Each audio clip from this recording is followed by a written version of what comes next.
Hello बच्चों, academic ज्ञान Saurabh sir YouTube channel पर आपका फिर से हार्दिक स्वागत है। आज हम बात करने वाले हैं क्लास 10 के साइंस के चैप्टर 10 की। ठीक है, जो कि हमने फिजिक्स की क्लास स्टार्ट करी है। तो 4 दिन 4 टॉपिक चलेंगे, 4 चैप्टर चलेंगे, जिसमें से कल हमने लास्ट में देखा था क्या, लाइट वाला चैप्टर। आज देखेंगे ह्यूमन आई वाला चैप्टर। ठीक है, मानव नेत्र। जितने भी इससे इंपोर्टेंट क्वेश्चन बनने वाले हैं वो अपन यहाँ करेंगे पूरे कंप्लीट। तो चलिए स्टार्ट करते हैं। देखो, सबसे पहले पहला जो टॉपिक रहने वाला है अपन का, पहला जो टॉपिक रहेगा भाई वो रहेगा ह्यूमन आई। ह्यूमन आई, मानव नेत्र। ठीक है, ह्यूमन आई। सबसे पहले देखो, जो अपन का आई होता है वो जस्ट लाइक का कैमरा बिहेव करता है। हमारा जो आंख है वो कैमरे की तरह काम करता है। ठीक है, तो हमारे आंख में कौन कौन से पार्ट हैं, यहाँ पर कि वो कैसे कैसे काम करते हैं, उसके बारे में अपन बात करने वाले हैं। तो देखिए, मेरा जैसा ड्राइंग है उस हिसाब से ड्रॉ करता हूं मैं।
देखो भाई, ये मैंने डायग्राम बनाया ह्यूमन आई का। किसका बनाया? ह्यूमन आई का। तो ह्यूमन आई में ध्यान देना, सबसे पहले जो आपको ये आउटर पार्ट दिख रहा है ना, ये वाला पार्ट होता है भाई आई बॉल। क्या होता है? Eye ball. ठीक है, आई बॉल बोलते हैं इसको। उसके बाद आई बॉल के बाद आपका उसके बाद एक ट्रांसपेरेंट लेयर होती है। उसके बाद में एक ट्रांसपेरेंट लेयर होती है जिसका नाम होता है भाई कॉर्निया। क्या नाम होता है? कॉर्निया। और कॉर्निया के जस्ट बाद एक और लेयर होती है, मतलब ऐसे एक लेयर होती है जिसका नाम होता है भाई आइरिस। ठीक है, और आइरिस के अंदर एक पास गेट होता है जिसका नाम होता है प्यूपिल। क्या नाम होता है? प्यूपिल। ठीक है, उसके बाद प्यूपिल के बाद आता है भाई ये वाला जो पार्ट है वो क्या होता है? आईलेंस। क्या नाम होता है इसका? आईलेंस या क्रिस्टलाइन लेंस बोलते हैं इसको, क्रिस्टलाइन लेंस। ठीक है, उसके बाद भाई अपन बात करें आईलेंस और कॉर्निया के बीच में एक सॉल्यूशन फिल होता है। यहां पर ये सॉल्यूशन दिख रहा है आपको डॉटेड में, वो होता है भाई एक्वस ह्यूमर। क्या होता है? एक्वस ह्यूमर या एक्वस सॉल्यूशन बोल सकते हो आप। और उसके बाद यहां ये जो सॉल्यूशन भरा हुआ दिख रहा है आपको, ये सॉल्यूशन होता है बिट्रस ह्यूमर। क्या होता है? बिट्रस ह्यूमर। उसके बाद ये जो मैंने डार्क कलर किया हुआ है ये होता है भाई रेटिना। क्या होता है? रेटिना। और ये जो रास्ता जा रहा है इसको बोलते हैं भाई ऑप्टिक नर्व। क्या बोलते हैं? Optic nerve. ठीक है, उसके बाद यहां पर एक पॉइंट होता है जिसका नाम होता है ब्लाइंड स्पॉट। क्या होता है? Blind spot. ठीक है, तो यार ये भाई आई के पार्ट हैं। सबसे पहले समझें। देखो मैं आपको बताऊं कि जो सबसे बाहरी पार्ट होता है वो आईबॉल होता है, और आईबॉल जो होता है वो स्फेरिकल शेप में होता है। कैसे शेप में होता है? स्फेरिकल शेप में होता है। ठीक है, और इसका जो डायमीटर है वो डायमीटर जो है अप्रोक्स कितना होता है? 2.3 सेंटीमीटर होता है। कितना होता है? 2.3 सेंटीमीटर। ठीक है, तो eyeball is in the spherical shape and its diameter is approx 2.3 centimetre. तो आईबॉल एक गोले के आकार का होता है और जिसका डायमीटर लगभग 2.3 सेंटीमीटर होता है ना, 2.3 सेंटीमीटर। उसके बाद जो outer transparent part of eyeball होता है उसको बोलते हैं cornea. Outer transparent part of eyeball is called cornea. तो सबसे पहले अपन बात करें पहला पार्ट कॉर्निया। ठीक है, कॉर्निया तो बोलेंगे outer transparent outer transparent part of eye ball, ये वी वाला बॉल आएगा इसमें, आई बॉल इज कॉर्निया, ठीक है। तो outer transparent part of eye ball is called cornea. तो कॉर्निया जो होता है वो आई बॉल का ट्रांसपेरेंट पार्ट, एक पारदर्शी भाग होता है, ठीक है। दूसरी बात, उसके बाद, ठीक है, दूसरी चीज, दूसरे पार्ट की बात करें तो कॉर्निया के जस्ट पीछे क्या होता है, आयरिस होता है ना। तो ये जो है ना, यहां से जो कॉर्निया से क्या करता है, मोस्ट रिफ्रैक्शन भाई लेंस क्या करता है, रिफ्लेक्शन, क्योंकि इसमें क्या आ रहा है, आई में लेंस ही तो होता है, तो लेंस में कौन सा इवेंट होता है, रिफ्रैक्शन वाला। तो most refraction is done on surface of cornea. तो सबसे ज्यादा रिफ्लेक्शन होता है वो आई में कहां होता है, कॉर्निया पर। जो सर्वोत्तम, सबसे अधिक है ना, लार्जेस्ट अमाउंट में जो रिफ्लेक्शन होता है वो कहां होता है, कॉर्निया के सरफेस पर होता है, ठीक है। दूसरे पार्ट की बात करें तो कॉर्निया के जस्ट पीछे वाला पार्ट होता है आयरिस। क्या होता है, आयरिस, जिसको हिंदी में बोलते हैं परितारिका। क्या बोलते हैं भाई, परितारिका। कॉर्निया का हिंदी में नाम भी कॉर्निया होता है, तो आयरिस मतलब परितारिका। तो आयरिस क्या होता है, the behind part of cornea is called iris, ठीक है। तो behind part of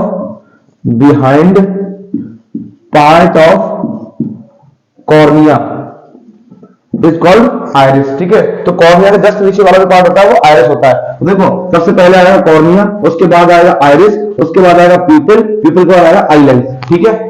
eye lens के बाद आएगा रेटिना, रेटिना के बाद आएगा ऑप्टिक नर्व। ब्लाइंड स्पॉट पर से पढ़ लेंगे अपन, ठीक है। तो ध्यान दें, सबसे पहले मैंने बताया आपको कि कॉर्निया जो होता है वो आउटर ट्रांसपेरेंट पार्ट ऑफ आई होता है। तो आई का जो सबसे बाहरी भाग होता है ट्रांसपेरेंट वाला, उसको बोलते हैं कॉर्निया, ठीक है।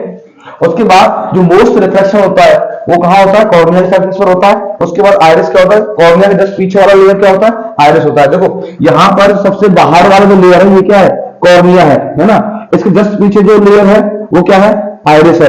और आयरिस के अंदर एक गेट होता है, आयरिस के अंदर क्या होता है, एक छोटा सा होल होता है, उसको बोलते हैं प्यूपिल, जहां से लाइट एंटर करता है, ठीक है। लाइट एंटर करता है प्यूपिल से होकर के। तो आयरिस में एक छोटा सा होल है जिसको बोलते हैं प्यूपिल। उसके बाद प्यूपिल के बाद क्या होता है, आई लेंस होता है। और आई लेंस जो होता है उसको क्रिस्टलाइन लेंस बोलते हैं, और ये अप्रोक्स कॉन्वेक्स लेंस होता है। कौन सा लेंस होता है भाई, कॉन्वेक्स लेंस होता है। तो हमारी आंख में आप कौन सा लेंस पूछ रहे हैं, आपसे कौन सा लेंस होता है, तो आंसर होगा कॉन्वेक्स लेंस। और आपको सबको पता है कि कॉन्वेक्स लेंस कैसा इमेज बनाता है भाई, रियल एंड इन्वर्टेड इमेज बनाता है।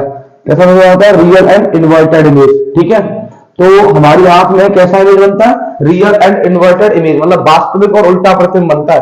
हमारी आंख में वास्तविक और उल्टा प्रतिबिंब बनता है। क्यों बनता है, क्योंकि हमारी आंख में कौन सा लेंस होता है, कॉन्वेक्स लेंस होता है, ठीक है, उत्तल लेंस होता है।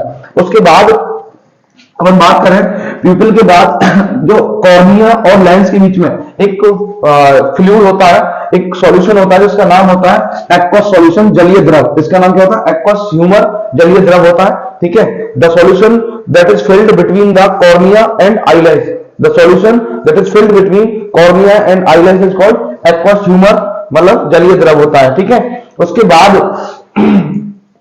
जिस, मतलब देखो यहां से लाइट एंटर करेगा, एंटर करने का इमेज कहां बनेगा, यहां बनेगा, है ना, रेटिना पर।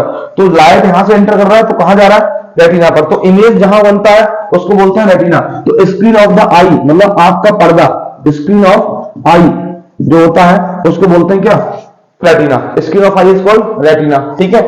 अब देखें ये तो हो गया आइरिस, तो ये बिहाइंड पार्ट ऑफ कॉर्निया होता है। दूसरी चीज भाई साहब ये हमेशा याद रखना, it is in dark colour, it is in dark colour, ये डार्क कलर में होता है, ठीक है।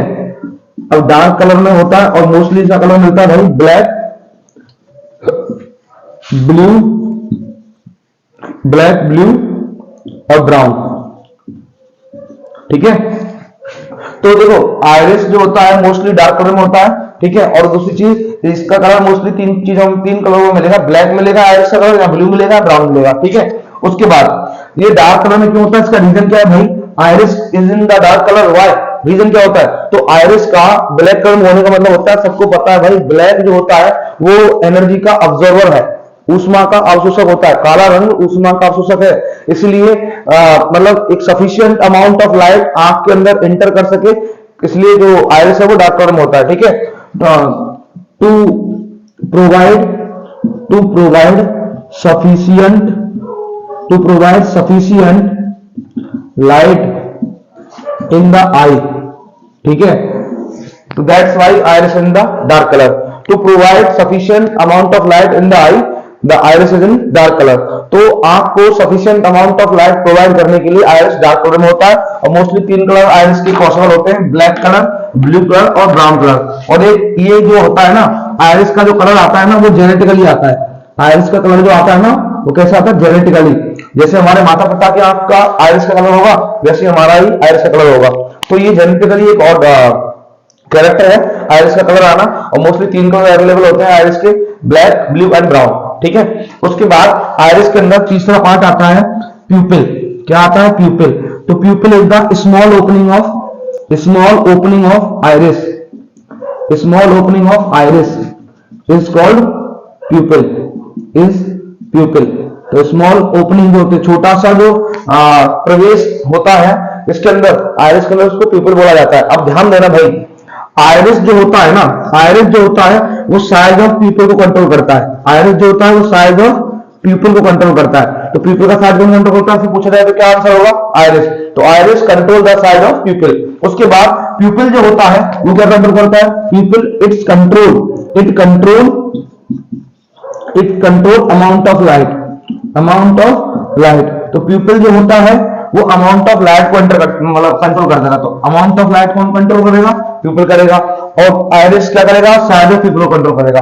तो आइरिस प्यूपिल को साइज को कंट्रोल करेगा और प्यूपिल अमाउंट ऑफ लाइट को कंट्रोल करेगा, ठीक है। उसके बाद ये बात करते हैं रेटिना। तो रेटिना क्या होता है? मैंने बता दिया, screen of I is called retina. अब रेटिना में 2 टाइप के सेंसिटिव सेल्स होते हैं। एक तो होते हैं रॉड्स, ठीक है, एक होते हैं कोन्स। एक होते हैं रॉड्स, एक होते हैं कोन्स। तो दोनों ही लाइट सेंसिटिव सेल्स होते हैं। तो रॉड्स जो होते हैं ना, जो रॉड्स है ना, वो भाई साहब आपके डिम लाइट के लिए सेंसिटिव होते हैं। किसके लिए? डिम लाइट के लिए, ठीक है। रॉड जो होते हैं, रॉड जो होते हैं ब्राइट लाइट के लिए सेंसिटिव होते हैं। किसके लिए? ब्राइट लाइट के लिए। और जो कोन्स होते हैं वो डिम लाइट के लिए सेंसिटिव होते हैं। किसके लिए? डिम लाइट और कलर के लिए, ठीक है, डिम लाइट और कलर के लिए। याद रखना, रॉड्स आर देखो, retina have 2 types of light sensitive cell. Retina में 2 प्रकार की प्रकाश संवेदन कोशिकाएं मिलती हैं, जिनमें से एक तो होते हैं रॉड्स, एक होते हैं कोन्स। एक तो वलय और शंकु, ठीक है, रॉड्स और कोन्स। तो रॉड्स जो होती हैं वो ब्राइट लाइट के लिए सेंसिटिव होती हैं, और जो कोन्स होते हैं वो कलर और डिम लाइट के लिए सेंसिटिव होते हैं। तो जो हमारे अंदर, ह्यूमन के अंदर जो होता है, वो रॉड्स और कोन्स का नंबर अप्रॉक्स इक्वल होता है, लगभग बराबर होता है। लेकिन जो एनिमल्स, जो लिविंग्स रात में अच्छा देख पाते हैं, दिन में थोड़ा उनको कम दिखता, सही से नहीं दिखता, तो उनमें क्या होता है? कोन्स का नंबर ज्यादा होता है। जो रात को अच्छा देखेंगे उनमें कोन्स का नंबर ज्यादा होगा, और जो दिन में अच्छा देखेंगे उनमें क्या होगा? रॉड्स का नंबर ज्यादा होगा। और जो दोनों टाइम में सही एक जैसा देख पाते हैं, उनमें रॉड्स और कोन लगभग इक्वल होते हैं, ठीक है। रॉड्स और कोन लगभग इक्वल होते हैं। जैसे उल्लू की बात करें, आउल की, तो आउल जो होता है वो रात में अच्छा देख पाता है ना, तो इसलिए आउल में क्या होता है? कोन्स का नंबर ज्यादा होता है, ठीक है। तो retina has 2 types of light sensitive cell, rods and cones. Rods are the bright sensitive cells and bright light sensitive cells, and cones are the dim light sensitive cells and color sensitive cells, ठीक है। उसके बाद blind spot क्या होता है भाई? Blind spot वो वाला पार्ट है जहां पर कोई रॉड और कोन नहीं होता, no rods and no cones वाला एरिया है ये, ठीक है। तो the point below the retina there is no rod and no cone. तो the point where no rod and no cones are exist is called blind spot. तो वह बिंदु जहां पर वलय और शंकु उपस्थित नहीं होते, उनको बोला जाता है भाई ब्लाइंड स्पॉट, अंध बिंदु। क्या बोला जाता है? ब्लाइंड स्पॉट, अंध बिंदु। तो अगर जब यहां पर ब्लाइंड स्पॉट पर इमेज बनेगा ना, तो इंसान क्या हो जाएगा? अंधा हो जाएगा, ठीक है। तो ब्लाइंड स्पॉट पर कोई भी रॉड नहीं होता, कोई भी कोन नहीं होता, याद रखना। अब जैसे ही इमेज में रेटिना पर बनेगा ना, तो इमेज का मैसेज ऑप्टिक नर्व लेंगी। क्या लेंगी? Optic nerve. और ऑप्टिक नर्व उस मैसेज को कहां पहुंचाएंगे भाई? ऑप्टिक नर्व जो सिग्नल रिसीव करेंगे, उस सिग्नल को कहां पहुंचाएंगी? ब्रेन में। कहां पहुंचाएंगी? ब्रेन में। और ब्रेन उसको इंटरप्ट करके, रीड करके हमें बताएगा कि ये ऑब्जेक्ट हमारे सामने है। जैसे अभी आप मुझे देख पा रहे हो, तो मैं आपके सामने हूं, तो आपके रेटिना पर इमेज बना है ना, और वो इमेज का सिग्नल जो है वो आपके ऑप्टिक नर्व ने, आई की जो ऑप्टिक नर्व है उन्होंने कहां पहुंचाया, ब्रेन के पास पहुंचाया, और ब्रेन ने रीड करके बताया कि यहाँ सौरभ सर खड़े हैं। ठीक है, ऐसे। तो याद रखना आई के मोस्ट पार्ट कौन से, सबसे पहले पार्ट आता है कॉर्निया, कॉर्निया के बाद आता है आइरिस, आइरिस के बाद आता है प्यूपिल, प्यूपिल के बाद आता है आई लेंस। ठीक है, और आई लेंस कैसा होता है, कॉन्वेक्स लेंस होता है। कैसा इमेज बनाता है, रियल इन्वर्टेड इमेज बनाता है, क्योंकि कॉन्वेक्स लेंस हमेशा रियल इन्वर्टेड इमेज बनाता है। दूसरी चीज लेंस, आई लेंस और कॉर्निया के बीच में जो फ्लूइड होता है उसको एक्वस ह्यूमर, जलीय द्रव बोलते हैं। ठीक है, उसके बाद रेटिना और लेंस के बीच में, रेटिना और लेंस के बीच में ये जो सॉल्यूशन है इसको बोलते हैं भाई बिट्रस ह्यूमर। क्या बोलते हैं, बिट्रस ह्यूमर, है ना। उसके बाद skin of the eye is called retina, मतलब रेटिना पर क्या बनता है, इमेज बनता है। Retina has two types of cells, rods and cones. Rods are sensitive to bright light and cones are sensitive to dim light and colour. ठीक है, और जहां पर कोई भी रॉड और कोई भी कोन नहीं हुआ उसको क्या बोलेंगे, ब्लाइंड स्पॉट। और रेटिना पर जो इमेज बनेगा उसका मैसेज ऑप्टिक नर्व कहां ले जाएंगी, ब्रेन में, और ब्रेन उसके बाद रीड करके बता देगा। ठीक है, तो उम्मीद करते हैं आपको समझ में आई होगी। अभी देखिए नेक्स्ट टॉपिक है,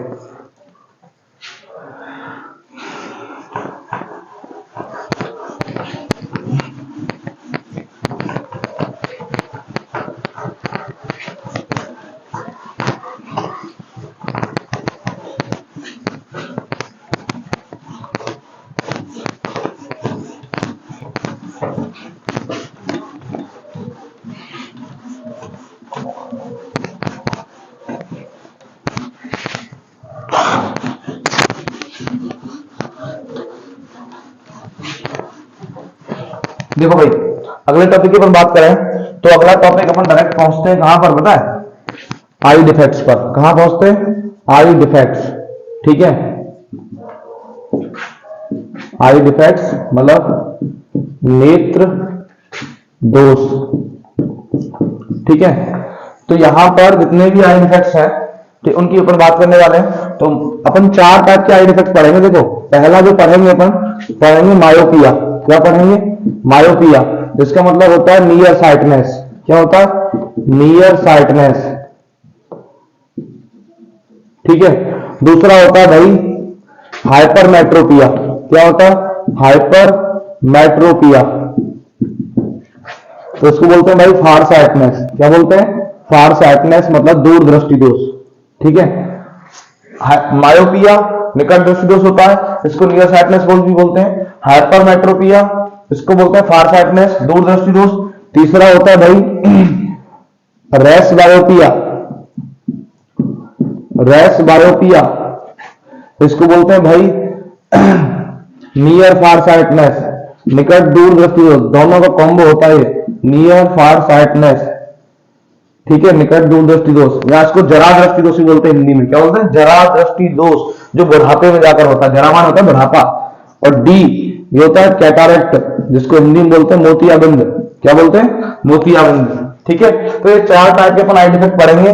पहला पढ़ेंगे मायोपिया, नियर साइटनेस। दूसरा पढ़ेंगे हाइपरमेट्रोपिया, जिसको फार साइटनेस बोलते हैं। तीसरा पढ़ेंगे रेस बायोपिया, जिसको नियर फार साइटनेस बोलते हैं। और हिंदी में जरा दृष्टि दोष, बुढ़ापे में जो दोष होता है आंख में। और कैटरेक्ट मतलब होता है मोतियाबिंद। ठीक है, ये 4 पढ़ने वाले हैं। तो सबसे पहले बात करें मायोपिया की।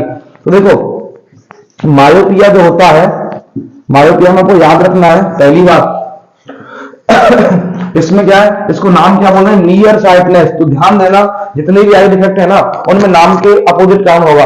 इन दोनों की बात करें मायोपिया हाइपरमेट्रोपिया की, तो उनमें नाम के अपोजिट काम है। तो इसका नाम क्या है, नियर साइटनेस। तो आपको लग रहा होगा कि नियर के ऑब्जेक्ट विजिबल होंगे इसमें। नहीं भाई, नियर साइटनेस नाम है ना, तो फार ऑब्जेक्ट विजिबल होंगी, नियर वाली विजिबल नहीं होंगी। ठीक है, तो मायोपिया में क्या होता है मायोपिया में क्या होता है, नियर ऑब्जेक्ट विजिबल होती है। Near object is visible, near object is visible, but far object is not visible, far object is not visible. ठीक है, तो भाई ऐसा दोष जिसमें नियर ऑब्जेक्ट तो विजिबल होती है लेकिन फार ऑब्जेक्ट विजिबल नहीं होती है उसको बोलते हैं मायोपिया। तो मायोपिया में क्या होता है, नियर ऑब्जेक्ट तो विजिबल होती है पर फार ऑब्जेक्ट विजिबल नहीं होती। ठीक है, अब जब हमें दूर का नहीं दिख रहा है, ठीक है, जैसे मैं हूं ना, मुझे मायोपिया है। क्या है? मायोपिया। मुझे दूर का नहीं दिखता। ये जो मेरा जो चश्मा है ना, इसमें कॉनकेव लेंस है। कौन सा लेंस है? Concave lens. क्योंकि जो कॉनकेव लेंस क्या करता है? कॉनकेव लेंस डाइवर्जिंग लेंस है। कैसा लेंस है? डाइवर्जिंग, मतलब फैलाने वाला। तो जब मुझे क्या नहीं दिख रहा, नियर का दिख रहा, लेकिन क्या नहीं दिख रहा, फार का नहीं दिख रहा मुझे। फार ऑब्जेक्ट इज नॉट विजिबल। तो फार का नहीं दिख रहा मतलब क्या है? मेरी जो रेज है ना, वो रेटिना पर नहीं पहुंच पा रही। कहां नहीं पहुंच पा रही? रेटिना पे पहुंच नहीं पा रही। इमेज कहां बनता है? स्किन ऑफ आई क्या है? रेटिना। तो रेटिना पे रे नहीं पहुंच पा रही है, इसलिए मुझे क्या है? दूर की ऑब्जेक्ट नहीं दिख रही है। तो मुझे दूर की ऑब्जेक्ट नहीं दिख रही है, इसका मतलब क्या है कि भाई मेरी फोकल लेंथ ज्यादा हो गई है। फोकल लेंथ क्या हो गई है? ज्यादा। फोकल लेंथ जो है वो बहुत ज्यादा हो गई है। ठीक है, फोकल लेंथ ज्यादा हो गई है, इसका मतलब इसका मतलब फोकल लेंथ ज्यादा हो गई। दूसरी चीज, सॉरी, फोकल लेंथ कम हो गई यार। फोकल लेंथ क्या हो गई? कम हो गई है। फोकल लेंथ कम हो गई है, तो दूसरी चीज क्या हो गई भाई? आई बॉल जो है वो लंबी हो गई है। आई बॉल जो है वो लॉन्ग हो गई है। आई बॉल क्या हो गई है? लॉन्ग हो गई है। तो जब आई बॉल लंबी हो जाती है तो फोकल लेंथ कम हो जाती है। ठीक है, जब जो आई बॉल है ना, जो ये बाहर वाला आपको जो बॉल दिख रही है, ये जब लंबी हो जाएगी ना, तब आपका फोकल लेंथ क्या हो जाएगा? कम हो जाएगा। जब फोकल लेंथ कम है तो हमें दूर की ऑब्जेक्ट दिखेंगी नहीं, पास की ऑब्जेक्ट दिखेंगी। तो myopia is the I defect in which near object is visible but far object is not visible. तो नाम का उल्टा डिफेक्ट है। नियर साइटनेस है ना, तो नियर का तो विजिबल होगा लेकिन फार का विजिबल नहीं होगा। ठीक है, तो नियर साइटनेस में क्या होता है? नियर ऑब्जेक्ट विजिबल होते हैं, फार ऑब्जेक्ट विजिबल नहीं होते। ऐसा क्यों होता है? इसकी कॉज क्या है? फोकल लेंथ छोटा कम हो जाता है, focal length become less and eye ball become long.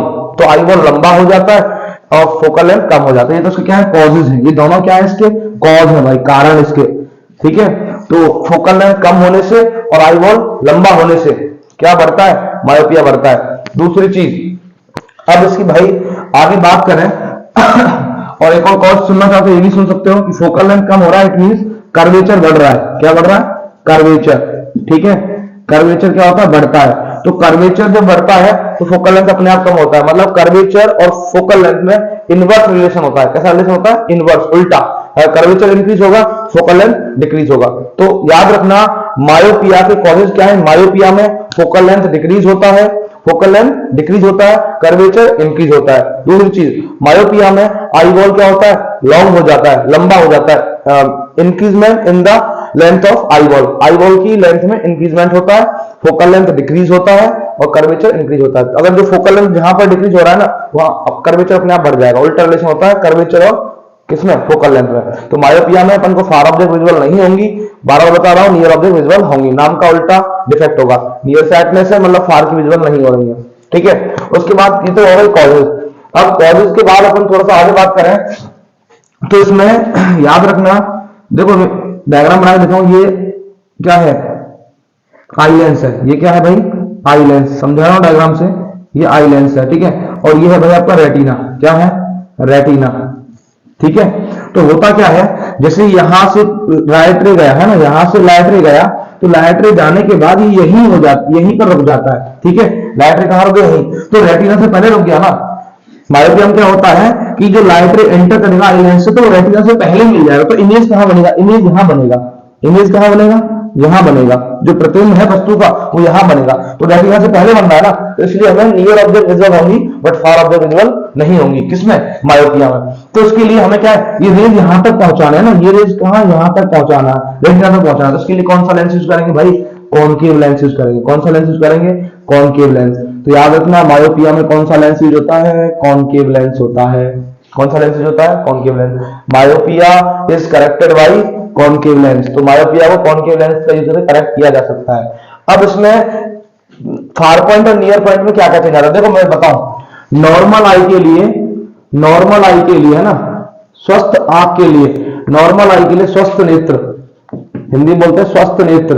ठीक है, तो नॉर्मल आई के लिए याद रखना, जो नियर पॉइंट है मतलब एनपी जो है वो 25 सेंटीमीटर होता है, और जो फार पॉइंट है मतलब जो एफपी है वो होता है भाई इनफाइनाइट। क्या होता है? इनफाइनाइट। तो याद रखना, near point of normal I is 25 centimetre for the clear vision, साफ दृष्टि के लिए जो स्वस्थ आंख का जो निकटतम बिंदु है 25 सेंटीमीटर होता है और दूर बिंदु इनफाइनाइट अनंत होता है। ठीक है, अब मायोपिया के टाइम पर इन दोनों चीजों में क्या चेंज आता है, ध्यान देना भाई। मायोपिया हमें क्या नहीं हो रहा कि फार ऑब्जेक्ट विजिबल नहीं हो रहे, तो मायोपिया में फार ऑब्जेक्ट विजिबल नहीं हो रहे, इसका मतलब क्या है कि हमारा जो फार पॉइंट है ना, फार पॉइंट जो है, फार पॉइंट जो है वो लेस देन इनफाइनाइट है। लेस देन क्या है, इनफाइनाइट। तो याद रखना इसमें मायोपिया में क्या होता है, far point less than infinite होता है, मतलब फार पॉइंट क्या है, इनफाइनाइट से पहले हो जाता है। ठीक है, इसलिए हमें फार ऑब्जेक्ट विजिबल नहीं होते।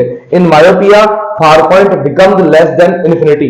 In myopia far point becomes less than infinity. ठीक है, और करेक्ट किससे करते हैं, कॉन्केव लेंस से करते हैं। ठीक है, और कॉज क्या है इसके, फोकल लेंथ डिक्रीज होता है, आई बॉल की लेंथ में इंक्रीजमेंट होता है और कर्वेचर इंक्रीज होता है। ये कॉज है मायोपिया के। ठीक है, और सॉल्यूशन क्या है, कॉन्केव लेंस का यूज करके। कॉन्केव लेंस कैसा लेंस है भाई, डाइवर्जिंग लेंस होता है। कैसा लेंस होता है, डाइवर्जिंग लेंस। ठीक है, concave lens is diverging lens. कोई दिक्कत, उम्मीद करता हूं वो समझ में आया होगा। ठीक है, तो नाम का उल्टा काम है, इसको बोल रहे हैं नियर साइटनेस। तो नियर साइटनेस का मतलब फार वाला विजिबल नहीं होगा, और फार वाला विजिबल नहीं होगा तो इसका मतलब समझ जाना कि आपका जो फार पॉइंट है वो लेस देन इंफिनिटी हो गया है। अब इसका जस्ट उल्टा काम हाइपरमेट्रोपियम होगा। और एक और बात बताऊं, अगर मायोपिया पर जो आपको न्यूमेरिकल दिया जाए तो याद रखना बेटा, मायोपिया में जब न्यूमेरिकल करोगे डिफेक्ट पर बेस, तो न्यूमेरिकल्स में आपको याद रखना है कि देखो, याद रखना न्यूमेरिकल्स में क्या होता है, जो जो आपका मायोपिक पॉइंट होता है, क्या होता है, मायोपिक पॉइंट। तो मायोपिक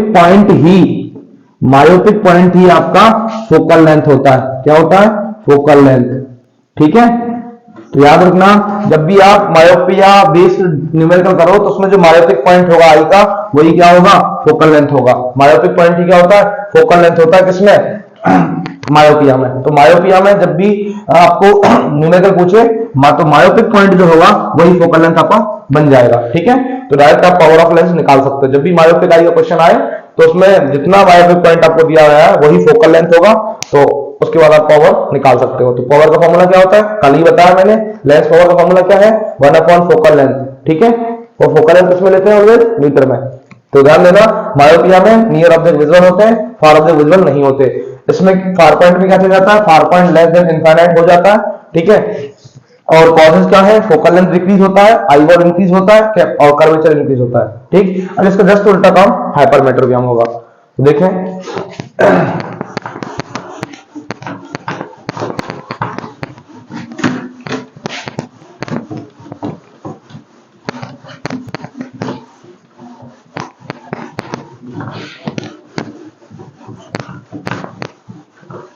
अब भाई बात करते हैं सेकेंड, हाइपरमेट्रोपिया।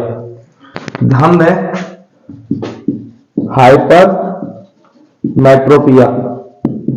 तो देखो नाम में आपको बताया जा रहा है कि हाइपरमेट्रोपिया है। तो हाइपरमेट्रोपिया मतलब फार साइटनेस बोल रहे हैं, तो फार का उल्टा मतलब नियर वाला विजिबल नहीं होगा। तो इसमें क्या होता है, फार ऑब्जेक्ट विजिबल होते हैं, far object is visible.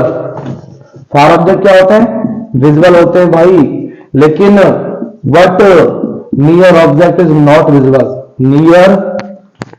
Near object is not visible. ठीक है, तो आपको याद रखना है कि भाई हाइपरमेट्रोपिया में नियर ऑब्जेक्ट विजिबल नहीं होते, फार ऑब्जेक्ट विजिबल होते हैं। इट मींस जैसे मायोपिया में किसमें चेंज आ रहा था, फार पॉइंट में चेंज आ रहा था, far point less than infinite हो रहा था, तो हाइपरमेट्रोपिया में किसमें चेंज आएगा भाई, नियर पॉइंट में चेंज आएगा। तो हाइपरमेट्रोपिया में near point becomes away from 25 centimetre. तो भाई याद रखना कि हाइपरमेट्रोपिया में फार साइटनेस में जो नियर पॉइंट होता है वो 25 सेंटीमीटर से अवे हो जाता है। और यहाँ अवे के दूर होने के लिए एक और वर्ड यूज कर सकता है, रिसेडेड मतलब होता है दूर होना, रिसेडेड मतलब होता है दूर होना। तो फार पॉइंट जैसे कि मायोपिया में क्या होता है, far point less than infinite हो जाता है, वैसे हाइपरमेट्रोपिया में near point away from 25 centimetre हो जाता है। ठीक है, और कॉजेस क्या होते हैं हाइपरमेट्रोपिया के, बेटा कॉजेस की बात करें तो इसके कॉजेस में याद रखना हाइपरमेट्रोपिया की कॉजेज में पहली चीज, जैसे मायोपिया में क्या हो रहा था, फोकल लेंथ डिक्रीज हो रहा था, तो हाइपरमेट्रोपिया में फोकल लेंथ क्या होगा, इंक्रीज होगा। फोकल लेंथ क्या हो जाएगा, इंक्रीज हो जाएगा। ठीक है। दूसरी बात, हाइपरमेट्रोपिया में क्या हो रहा, सॉरी मायोपिया में क्या हो रहा था, कर्वेचर इंक्रीज हो रहा था, तो यहां पर क्या होगा, कर्वेचर डिक्रीज हो जाएगा। आई कर्वेचर क्या हो जाएगा, डिक्रीज हो जाएगा। मैं नीचे बना रहा हूं, इसका मतलब क्या है, डिक्रीज होना, और ऊपर लेवल होता है इंक्रीज होना। ठीक है। अब वहां पर क्या हो रहा था भाई, वहां पर आई वॉल लॉन्ग हो रहा था, यहां पर आई वॉल क्या हो जाएगा, छोटा हो जाएगा। आई वॉल क्या हो जाएगा, छोटा हो जाएगा। ठीक है। तो आई वॉल छोटा होगा, ठीक है, तो फोकल लेंथ इंक्रीज होगा, और फोकल लेंथ इंक्रीज होगा तो कर्वेचर डिक्रीज होगा। तो फोकल लेंथ और कर्वेचर में कैसा रिलेशन है भाई, इनवर्स रिलेशन है। कैसा रिलेशन है, इनवर्स रिलेशन। तो फोकल लेंथ और कर्वेचर शोज इनवर्स रिलेशन, उल्टा संबंध है। अगर फोकल लेंथ बढ़ेगा तो कर्वेचर कम होगा, और कर्वेचर बढ़ेगा तो फोकल लेंथ कम होगा। ठीक है। तो याद रखना, हाइपरमेट्रोपिया को फार साइटनेस बोलते हैं, मतलब नाम का उल्टा काम है। तो फार साइटनेस में क्या होता है, नियर ऑब्जेक्ट विजुअल नहीं होते, फार ऑब्जेक्ट विजुअल होते हैं। ठीक है। और इसकी कॉजेज क्या है कि हाइपरमेट्रोपिया में आपको कंपैरिजन से याद रखना है, हाइपरमेट्रोपिया में क्या होता है, फोकल लेंथ इंक्रीज हो जाता है और कर्वेचर डिक्रीज हो जाता है। हाइपरमेट्रोपिया में आई वॉल क्या होता है, छोटा हो जाता है। अब मायोपिया की बात करें तो इसका उल्टा कर देना, मायोपिया में क्या होता है, फोकल लेंथ डिक्रीज होता है, मतलब कर्वेचर इंक्रीज होता है। मायोपिया में आई वॉल लॉन्ग हो जाता है। ठीक है। मायोपिया में कौन सा लेंस यूज करते हैं करेक्शन के लिए, कॉन्केव लेंस। इसमें क्या यूज करेंगे, हाइपरमेट्रोपिया में भाई उल्टा कर दो, कॉन्केव का उल्टा कौन सा है भाई, करेक्शन लेंस जो है, करेक्शन लेंस कौन सा होगा, करेक्शन लेंस, उसका नाम होगा भाई कॉन्वेक्स लेंस। कौन सा लेंस, कॉन्वेक्स लेंस। ठीक है। तो हाइपरमेट्रोपिया में कौन सा लेंस यूज करते हैं करेक्शन के लिए, कॉन्वेक्स लेंस। कैसे बता रहा हूं भाई, मैं समझा रहा हूं डायग्राम से। ये आपका आई लेंस है, ये क्या है, आई लेंस। ठीक है। तो इसमें होता क्या है, ये रेटिना है, ये क्या है, रेटिना। तो जब लाइट रे ऑब्जेक्ट से यहां सीधा आएगा ना, तो यहां से पार जाकर मिलेगा, ये कहां जाकर मिलेगा, पार। तो इमेज कहां बनेगा, रेटिना के पीछे, यहां बनेगा भाई इमेज।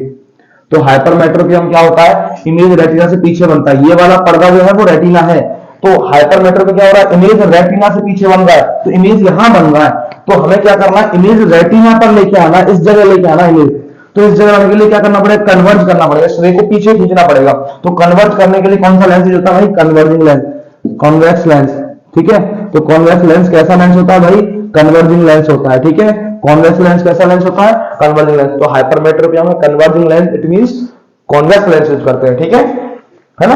तो यहां इसको करेक्ट करने के लिए कौन सा लेंस यूज करेंगे भाई, कॉन्वेक्स लेंस। कौन सा लेंस यूज करेंगे, कॉन्वेक्स। ठीक है।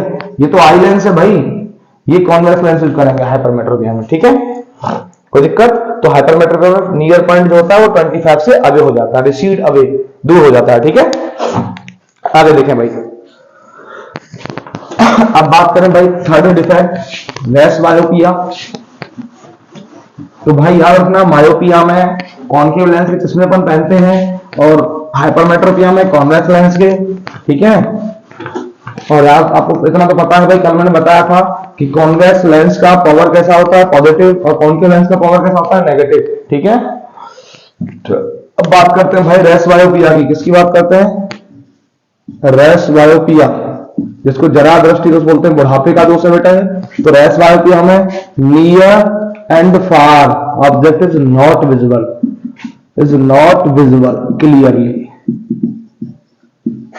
क्लियरली। ठीक है बेटा। फार सॉरी रेस मायोपिया में क्या होता है कि ना तो पास की दिखेंगी ना दूर की दिखेंगी। Near object and far object is not visible clearly in the race myopia. तो जरा दृष्टि दोष में ना तो पास की दिखती है ना दूर की दिखती है। इसका मतलब ये है बेटा कि इसमें नियर पॉइंट और फार पॉइंट, नियर पॉइंट और फार पॉइंट इज चेंज्ड, बदल जाते हैं फ्रॉम इट्स पोजीशन, अपनी स्थिति से। तो रेस मायोपिया में नियर पॉइंट जो होता है वो दूर हो जाता है, फार पॉइंट पास हो जाता है। जिस डिफेक्ट में दोनों चेंज होते हैं, मतलब फार पॉइंट इनफाइनाइट से लेस देन हो जाता है, और जो नियर पॉइंट है वो अबव देन 25 हो जाता है। तो जब नियर पॉइंट 25 से ज्यादा हो जाएगा, फार पॉइंट इनफाइनाइट से कम हो जाएगा, तो उसको बोलेंगे रेस मायोपिया। इसलिए हमें ना तो नियर ऑब्जेक्ट विजिबल होंगे ना फार ऑब्जेक्ट विजिबल होंगे। तो ये जो डिफेक्ट होता है, इसका बेटा कॉज क्या है, इस डिफेक्ट का कॉज है कि सिलियरी मसल्स का वीक होना, सिलियरी मसल्स, मैंने एक चीज नहीं बताई आंखों में आपको, सिलियरी मसल्स होती हैं भाई जो लेंस को मेंटेन करती हैं, लेंस की फोकल लेंथ को। तो सिलियरी मसल्स वीक हो जाती है भाई, इसमें सिलियरी मसल्स क्या हो जाती है, वीक हो जाती है। Weakening of ciliary muscles cause race myopia. जब हमारी सिलियरी मसल्स मतलब क्या हो जाएंगे, वीक हो जाएंगे, तब हमें क्या होगा, रेस मायोपिया। देखो सिलियरी मसल्स क्या होती हैं, जो focal length of eye lens को मेंटेन करती हैं, मतलब हमारी आंख की फोकल लेंथ को बढ़ाना और कम करने का जो काम करती हैं वो सिलियरी मसल्स करती हैं, जिनको सिलियरी मांसपेशियां बोलते हैं। ठीक है, ये मैं अभी बताने वाला हूं एकोमोडेशन पर तब बताऊंगा। तो रेस मायोपिया में क्या होता है, सिलियरी मसल्स वीक हो जाती हैं एट ओल्ड एज, बुढ़ापे में भाई ऐसा होता है। ठीक है, ओल्ड एज में, बुढ़ापे में ऐसा होता है कि हमारी सिलियरी मसल्स वीक होती है, जिससे कि हमारा क्या है, नियर पॉइंट 25 से अवे हो जाता है और far point less than infinite हो जाता है, जिससे ना तो नियर का विजुअल होगा ना फार का। अब इसमें क्या होता है, रेस मायोपिया में करेक्शन क्या करते हैं भाई, करेक्शन के लिए रेस मायोपिया में अपन यूज करते हैं भाई बाईफोकल लेंस। कौन सा लेंस, बाईफोकल लेंस।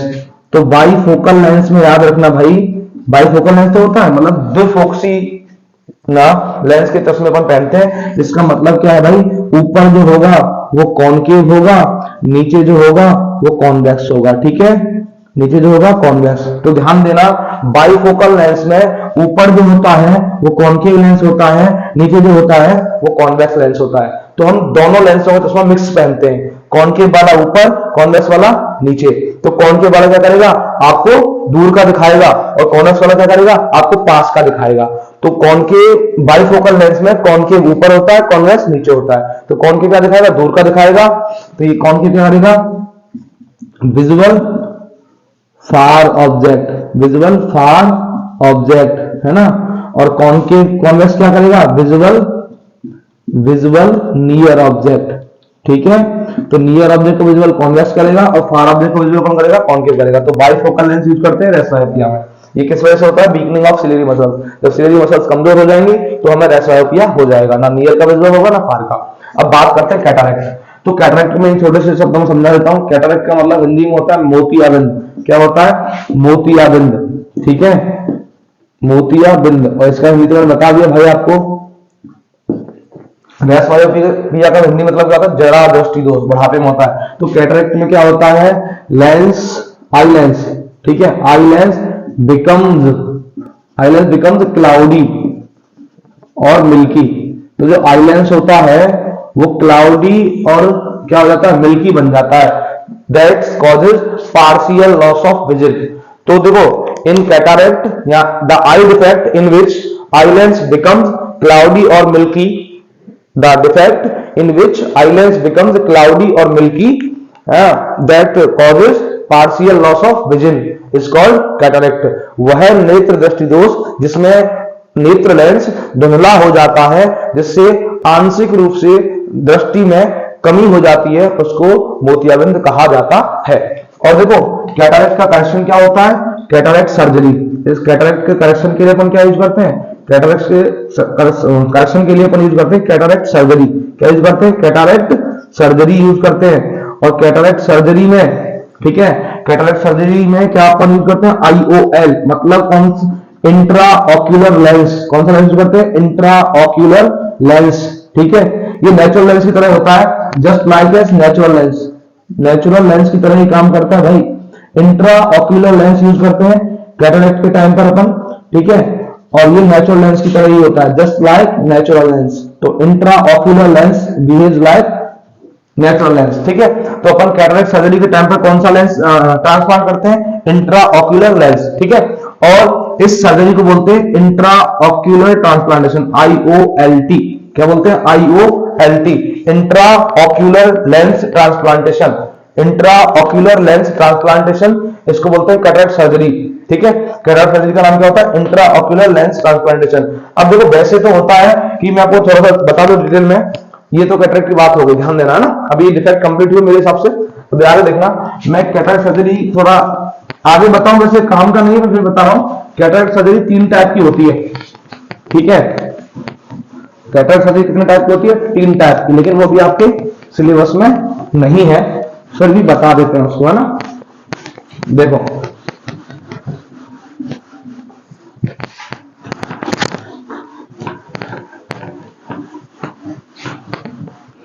देखो भाई, कैटारेक्ट सर्जरी जो होती है, कैटारेक्ट सर्जरी, वो 3 टाइप की होती है। कितने टाइप की होती है? 3 टाइप की, है ना। ये आउट ऑफ सिलेबस है, एक्स्ट्रा पॉइंट है, ठीक है। तो कैटारेक्ट सर्जरी में पहला तो आता है भाई लेजर, लेजर सर्जरी। कौन सा जो होती है? Laser surgery. इसको हिंदी में भी लेजर सर्जरी बोलते हैं, लेजर सर्जरी, ठीक है। सबसे सुविधाजनक यही होती है, ठीक है। बेस्ट तो यही है भाई, बेस्ट तो एक, उसमें चीरा नहीं लगाया जाता, ठीक है। तो लेजर सर्जरी होती है। उसके बाद होती है भाई उसके बाद होती है फ्लैक्स। क्या? फ्लैक्स। क्या होती है? फ्लैक्स। और दूसरी होती है भाई, फ्लैक्स के बाद होती है ECCE, है ना। ये 3 टाइप की सर्जरी होती है। इसका मतलब बता रहा हूं, देखो फ्लैक्स का मतलब होता है फ्लैक्स का मतलब क्या होता है?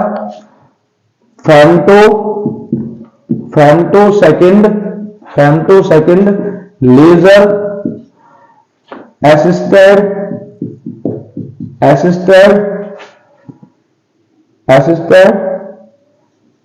और कैटारेक्ट सर्जरी, कैटारेक्ट सर्जरी, ठीक है। तो फ्लैक्स का फुल फॉर्म क्या है? FLACS is called femtosecond laser assisted cataract surgery, femtosecond laser assisted cataract surgery, ठीक है। और उसके बाद ECCE का मतलब होता है भाई, ECCE का मतलब होता है extra, E for extra, C for capsular, capsular, है ना, कैप्सूलर। और cataract surgery, cataract ECCE, cataract, हाँ, E मतलब एक्सट्रैक्शन, ठीक है। तो मतलब इसमें देखो, इसमें बहुत बड़ा चीरा होता है, इसमें लॉन्ग कट आता है भाई, लॉन्ग कट, लंबा चीरा लगाया जाता है। तो देखो ECCE में मतलब extra capsular cataract extraction, ECCE का मतलब क्या है? एक्स्ट्रा कैप्सूलर कैटरेक्ट एक्सट्रैक्शन, ठीक है। तो इसमें लॉन्ग कट आता है, ECCE वाली जो सर्जरी होती है उसमें लॉन्ग कट आता है, बड़ा कट आता है। इसमें क्या होता है? फ्लैक्स में जो femtosecond laser assisted cataract surgery होती है, इसमें थोड़ा छोटा कट आता है, इसमें स्मॉल कट आता है, ठीक है, इसमें स्मॉल कट आता है। तो ये या सबसे बेस्ट तो ये है लेजर सर्जरी, सबसे बेस्ट लेजर सर्जरी होती है। उससे थोड़ा अगर आगे जाए तो ये है, बाकी ये तो खतरनाक है, इसमें लंबा कट आता है। वैसे कोई भी सर्जरी नुकसानदायक नहीं होती है आई मतलब कैटरेक्ट के लिए, कोई भी सर्जरी है, मतलब ये जो हमारा जो डॉक्टर है ना सर्जरी के, वो बताते हैं वो 98% ये क्या है, ये सेफ रहती है ना। तो सर्जरी जो होती है कैटरेक्ट वाली, वो 98% सेफ होती है। ये 3 टाइप की सर्जरी होती है, जो बेस्ट है वो वैसा लेजर सर्जरी होती है। सबसे बेस्ट कौन सर्जरी होती है? Laser surgery. और कैटरेक्ट में कौन सा लेंस यूज होता है? इंट्रा ऑक्यूलर लेंस, है ना, जो कि नेचुरल लेंस की तरह काम करता है। ये 3 टाइप की सर्जरी होती है, शॉर्ट में याद रखना, फ्लैक्स और ECCE और लेजर सर्जरी। LS बोल सकते हो शॉर्ट में, क्या बोल सकते हो? LS, ठीक है। तो ये एक्स्ट्रा पॉइंट है, आएगा नहीं एग्जाम में, टेंशन ना लो भाई। बात करते हैं भाई आई डिफेक्ट के बाद, नेक्स्ट टॉपिक आता है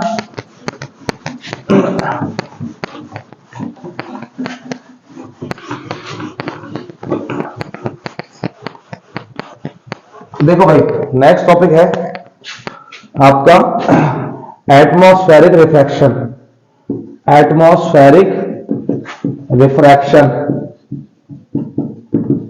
मतलब इसको बोलते हैं वायुमंडलीय अपवर्तन, वायुमंडलीय अपवर्तन, ठीक है। जो समझाओ इसको में क्या होता है। वायुमंडलीय अपवर्तन का मतलब है भाई, एक बार मैं इंटर डालू,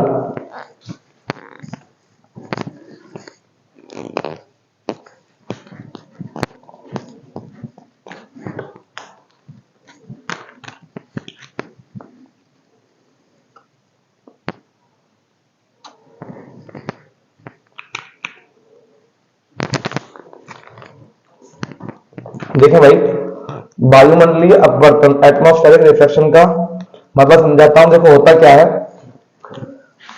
समझना।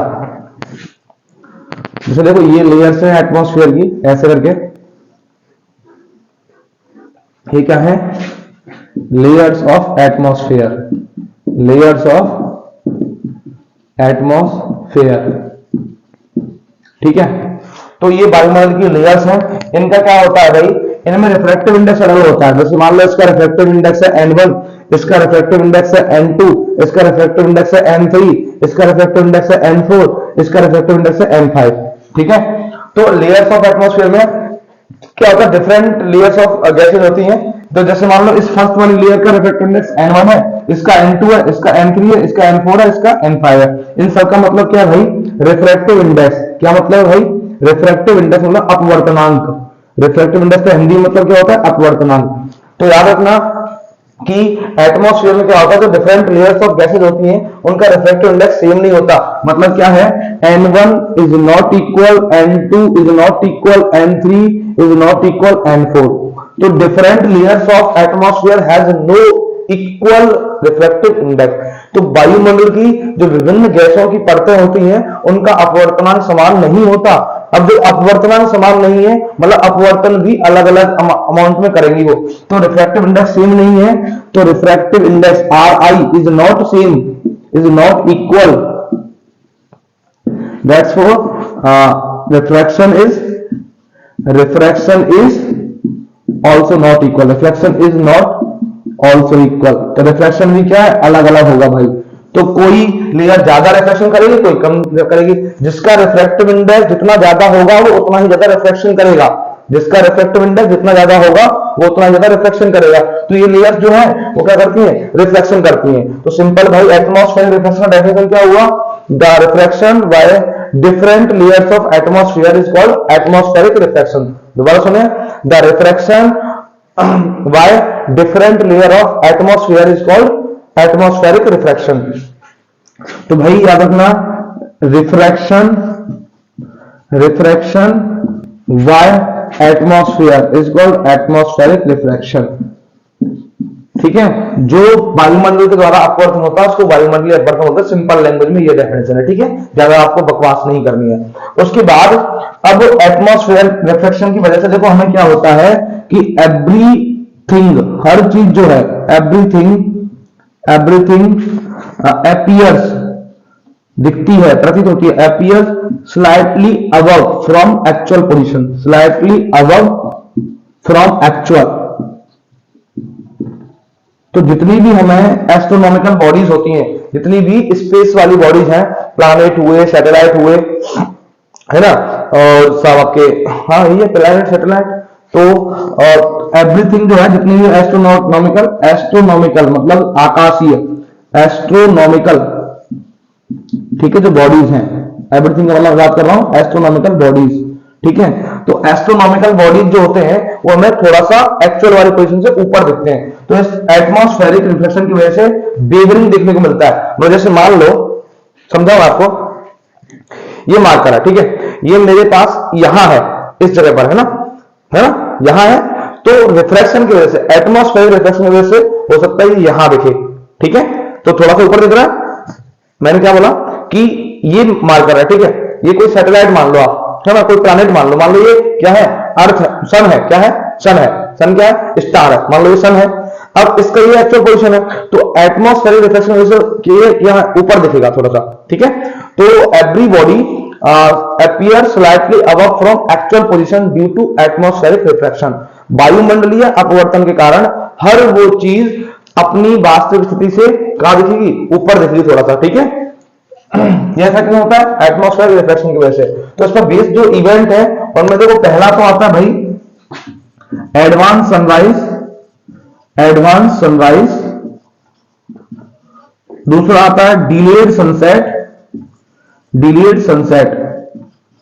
ठीक है, तो इनमें डिफरेंस होता है 4 मिनट का, है ना, 2 मिनट का दोनों में डिफरेंस होता है, तो 4 मिनट टोटल डे टाइम में डिफरेंस आता है। ध्यान देना कि हमें जो सनराइज है वो एक्चुअल टाइम से 2 मिनट पहले दिखता है, और जो सनसेट है वो एक्चुअल टाइम के 2 मिनट बाद दिखता है। तो इसलिए पूरे डे टाइम में 4 मिनट का डिफरेंस आता है। कितने मिनट का डिफरेंस आता है, 4 मिनट्स का, है ना, 2 मिनट का डिफरेंस होता है। एडवांस सनराइज होता है 2 मिनट पहले, और डिलेड सनसेट होता है 2 मिनट बाद। ठीक है, ऐसा किस वजह से होता है, due to atmospheric reflection. Advance sunrise and delayed sunset is caused by atmospheric reflection. तो एटमॉस्फेरिक रिफ्लेक्शन का कारण है। दूसरा जो इवेंट है, तीसरा जो इवेंट है एटमॉस्फेरिक रिफ्लेक्शन का, वो होता है twinkling of star. Twinkling of star, तारों का टिमटिमाना, ट्विंकलिंग ऑफ स्टार। तो तारे टिमटिमाते हैं, उसका कॉज ही क्या है? Atmospheric reflection. देखो इसका डायग्राम बना के दिखाऊं। जैसे मान लो ये एक्चुअल स्टार है ना, एक्चुअल पोजीशन है स्टार की, ये हॉरिजन है, समझना। और यहां पर आप खड़े हो, यहां पर कोई खड़ा हुआ है इंसान, ये ऑब्जर्वर है, ये क्या है? ऑब्जर्वर,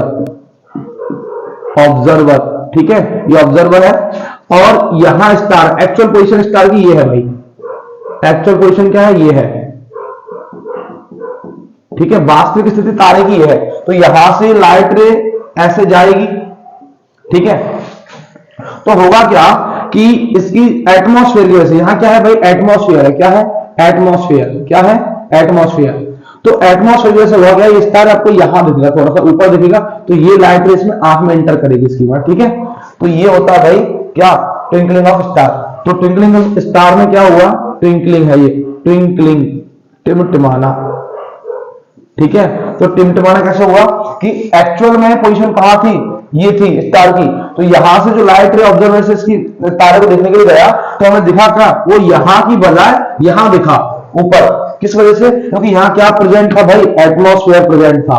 क्या प्रेजेंट था भाई? एटमॉस्फेयर, ठीक है। तो एटमॉस्फेयर की वजह से हमें क्या हुआ? जो एक्चुअल पोजीशन है स्टार की, उसकी बजाय वो कहां दिखा? थोड़ा सा ऊपर दिखा। तो stars twinkle due to atmospheric refraction. Star किसकी वजह से ट्विंकल करते हैं? एटमॉस्फेरिक रिफ्लेक्शन की वजह से। तो जितनी भी मेरे 3 इवेंट होता है आपको, एडवांस सनराइज, डिलेड सनसेट और twinkling of star, this is caused by atmospheric reflection, ठीक है। और ऐसा क्यों होता है? क्योंकि एटमॉस्फेयर में डिफरेंट लेयर ऑफ गैसेस होती हैं, जिनका रिफ्रैक्टिव इंडेक्स सेम नहीं होता, इसलिए ऐसा होता है, ठीक है। तो हर वो चीज जो एटमॉस्फेरिक रिफ्लेक्शन की वजह से कुछ दिखा रही है ना, चेंज अपना पोजीशन में, तो वो क्या होता है? थोड़ा सा ऊपर दिखेगी, अपनी एक्चुअल पोजीशन से थोड़ा ऊपर दिखेगी हमेशा। तो ये ट्विंकलिंग ऑफ स्टार का डायग्राम ऐसे बना के आ सकते हो आप। उसके बाद अपन थोड़ा सा आगे बात करें, तो सुनना भाई।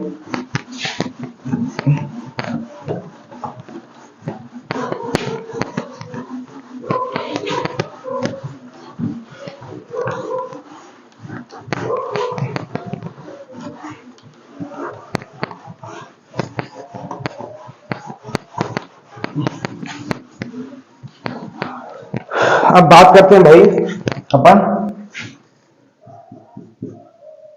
Dispersion of white light, dispersion of white light, ठीक है। इसको बहुत फास्ट देखते हैं। सूर्य प्रकाश का विक्षेपण, डिस्पर्जन ऑफ व्हाइट लाइट। तो it is done by prism, it is done by triangular prism. उसको कौन करता है भाई? ट्रायंगुलर प्रिज्म करता है। तो white light dispersion is done by triangular prism. अब होता क्या, वो समझ लो थोड़ा सा जल्दी से, है ना। देखो ये ट्रायंगुलर प्रिज्म है, ये व्हाइट लाइट इसको इंसिडेंट हुआ, ये व्हाइट लाइट रे है, श्वेत प्रकाश किरण, व्हाइट लाइट रे, ठीक है। इस पर इंसिडेंट हुआ, इंसिडेंट होने के बाद क्या होगा? ये ऐसे करके बैंड हो जाएगा, ठीक है। ये ऐसे, फिर थोड़ा सा नीचे बैंड होते जाएंगे, ऐसे, फिर ऐसे, फिर ऐसे, फिर ऐसे, फिर ऐसे। कितने हो गए भाई?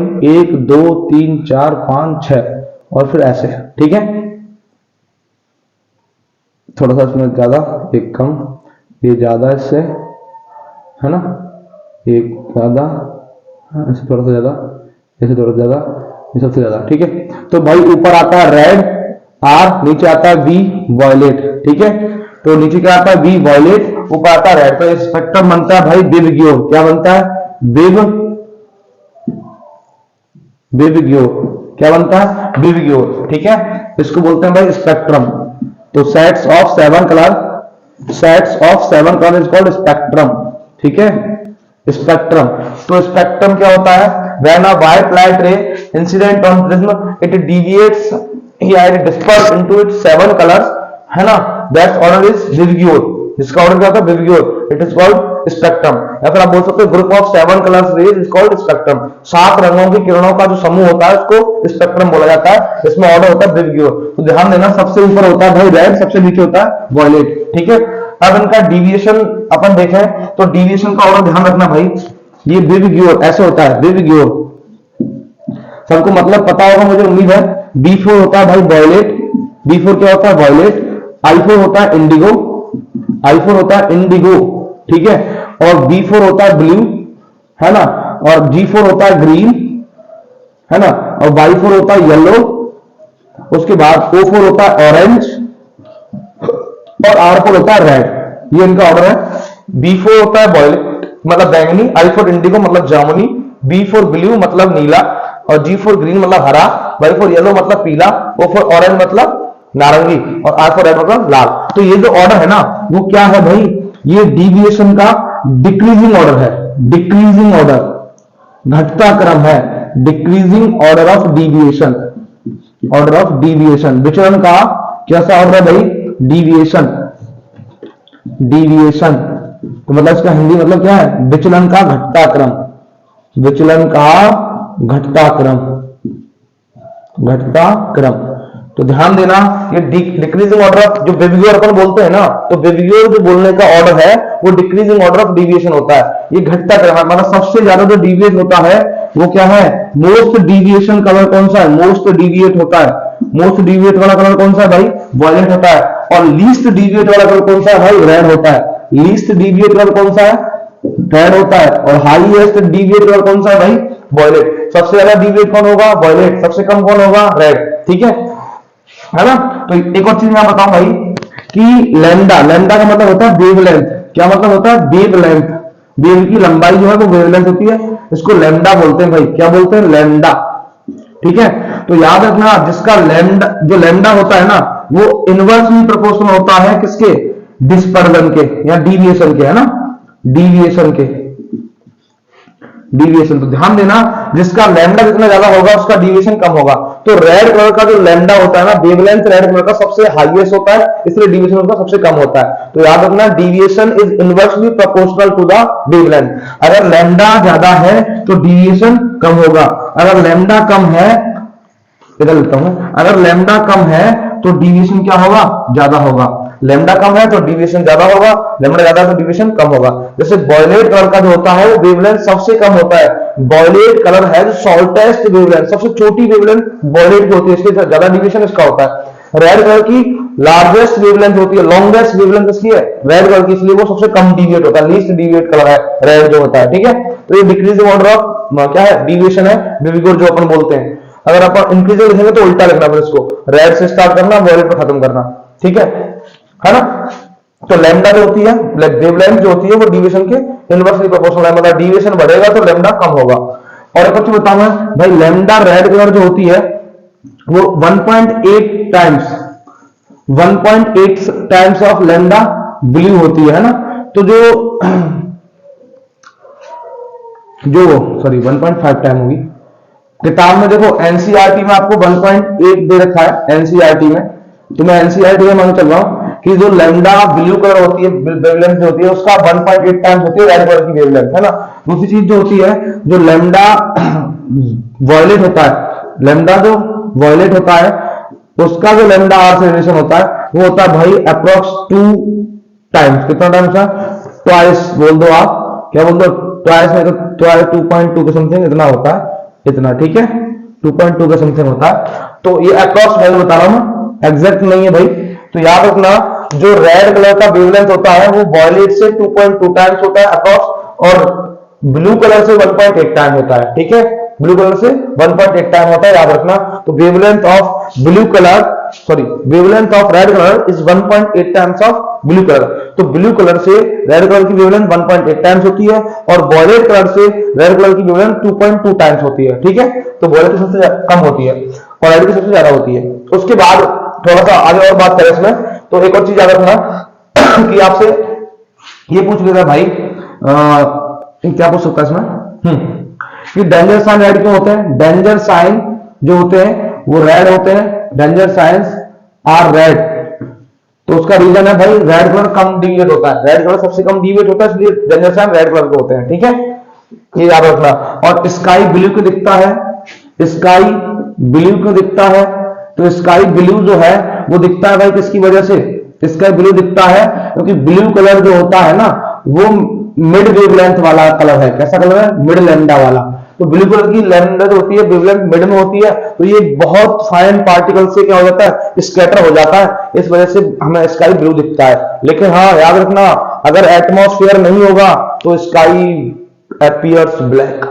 अगर आसमान जो है वो ब्लैक दिख रहा है, इसका मतलब एटमॉस्फेयर नहीं है। अब ऐसा कब होता है, जो एस्ट्रोनॉट्स होते हैं, मतलब अंतरिक्ष यात्री जो होते हैं, है ना, पैसेंजर जो ट्रेवलर्स हैं, जो कि आकाश में ट्रेवल करते हैं ना, उनको स्काई जो है ब्लैक दिखाई देता है। उसका रीजन है कि स्काई ब्लैक होने का कि हाई एल्टीट्यूड पर, मतलब ऊंचाई पर क्या होता है, एटमॉस्फेयर नहीं होता है, जिस वजह से स्कैटरिंग ऑफ लाइट नहीं हो पाता। और स्कैटरिंग ऑफ लाइट नहीं हो पाता तो स्काई में कैसा दिखता है, ब्लैक दिखता है। बेसिकली स्काई कैसा होता है, ब्लू होता है, ठीक है।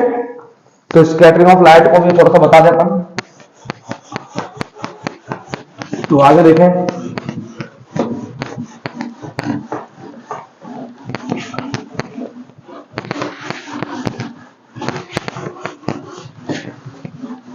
तो भाई देखें आगे क्या है, थोड़ा सा बताएं। स्कैटरिंग ऑफ लाइट इंडल दोनों साथ में बताते हैं। स्कैटरिंग ऑफ लाइट,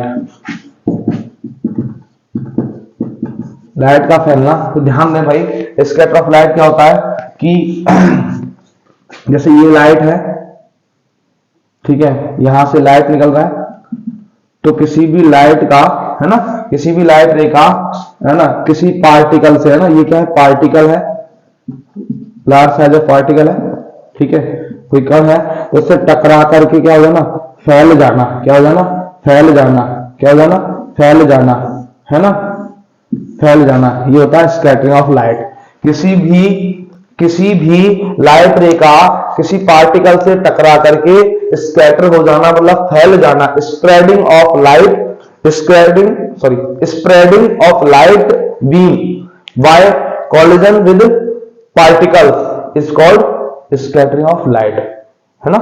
और स्कैटरिंग ऑफ लाइट में क्या होता है बेटा, कोलॉइड पार्टिकल्स होते हैं। कैसे पार्टिकल होते हैं, कोलॉइड, है ना, कोलॉइड पार्टिकल्स। और कोलॉइड पार्टिकल मतलब इसको ऐसे बोल सकते हैं वेरी फाइन पार्टिकल, थोड़े बड़े भी नहीं, थोड़े छोटे भी नहीं, वेरी फाइन, ठीक है। तो the spreading of light beam by the collision with very fine particles is called scattering of light, है ना।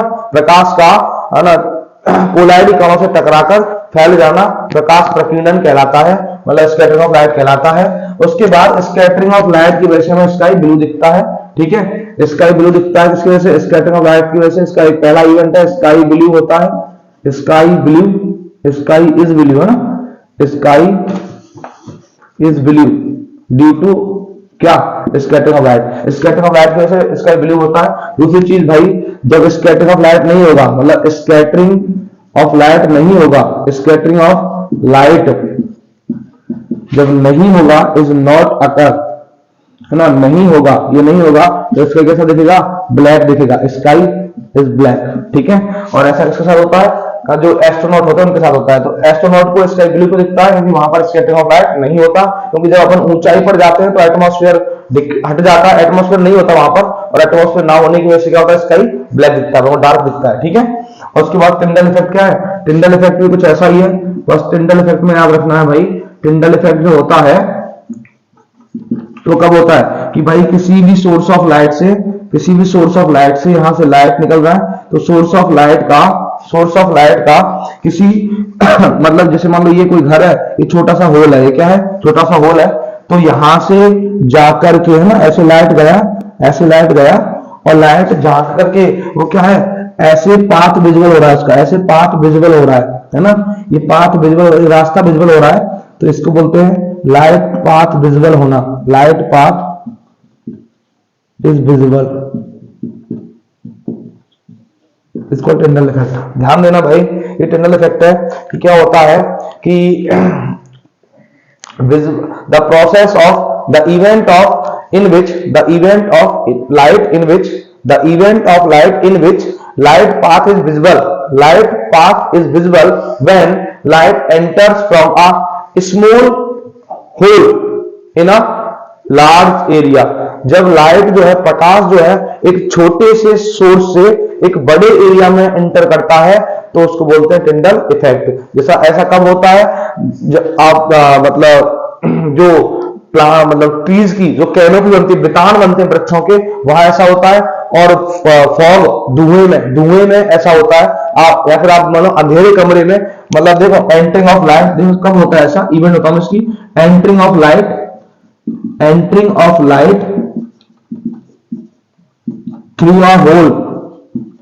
थ्रू अ होल, ठीक है, इन रूम। और कौन सा रूम? इन डार्क रूम, ठीक है, डार्क रूम। तो अंधेरे कमरे में जब छोटे से होल से लाइट एंटर करेगा ना, तो आपको देखा होगा कि बहुत छोटे छोटे पार्टिकल आपको विजिबल होते हैं रूम में। जब एक छोटे से होल से लाइट एक अंधेरे वाले रूम में आएगा ना, तो आपको बहुत सारे छोटे छोटे लाइट के पार्टिकल विजिबल होते हैं, तो एक रास्ता बन जाता है, लाइट का पाथ विजिबल हो जाता है, उसको बोलते हैं टिंडल इफेक्ट, ठीक है। तो स्कैटरिंग ऑफ लाइट का नाम ही टिंडल इफेक्ट होता है।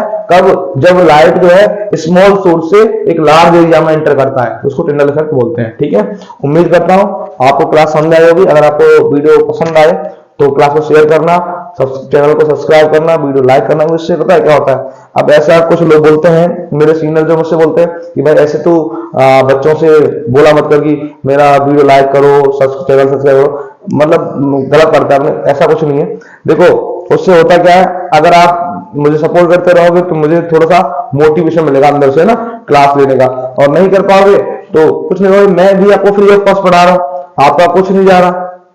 अब घर बैठ के आपको पढ़ने को मिल रहा है ना, तो जहां से किसी अगर थोड़े से सपोर्ट से किसी का भला होता है तो अच्छी बात है ना, गलत बात थोड़े है। तो इसी के साथ जय हिंद, जय भारत। आप सभी लोग अच्छे से पढ़ते रहें, कोई भी डाउट आए मुझे कमेंट करें, ठीक है। मिलते हैं अगली क्लास में।